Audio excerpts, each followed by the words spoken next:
Assalamualaikum warahmatullahi wabarakatuh.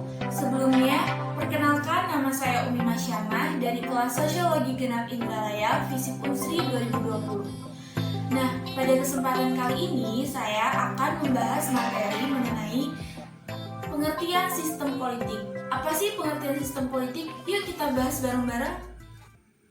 Sistem politik merupakan interaksi antara pemerintah dengan masyarakat dalam proses pembuatan suatu kebijakan yang terkait dengan tujuan kebaikan bersama dalam suatu negara.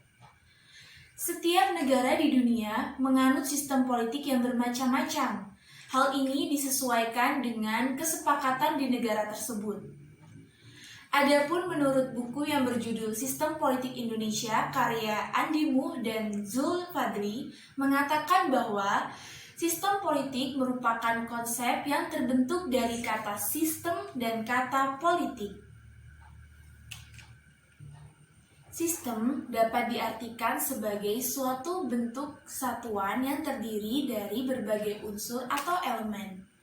Kemudian, kekuasaan otoritatif dapat berjalan secara efektif dalam suatu sistem yang disebut politik.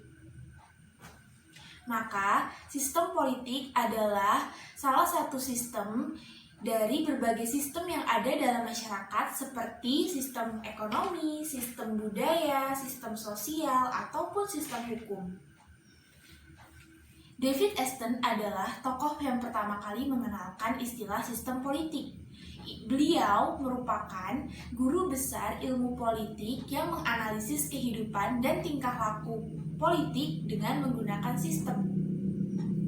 Selanjutnya adalah pengertian sistem politik menurut para ahli. Yang pertama adalah Rusadi Kartaparawira.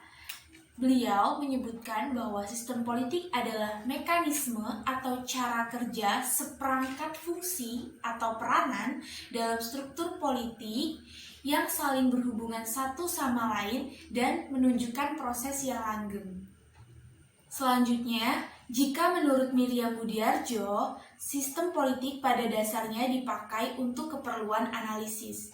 Karena dalam sistem politik itu bersifat abstrak dan terdiri dari berbagai variabel yang digunakan dalam situasi yang konkret, seperti negara atau suatu kesatuan yang lebih besar dan terdiri dari berbagai negara. Pada dasarnya, sistem politik merupakan serangkaian struktur dan proses yang saling berkaitan satu sama lain yang menjalankan alokasi nilai-nilai yang sah atau disebut otoritatif.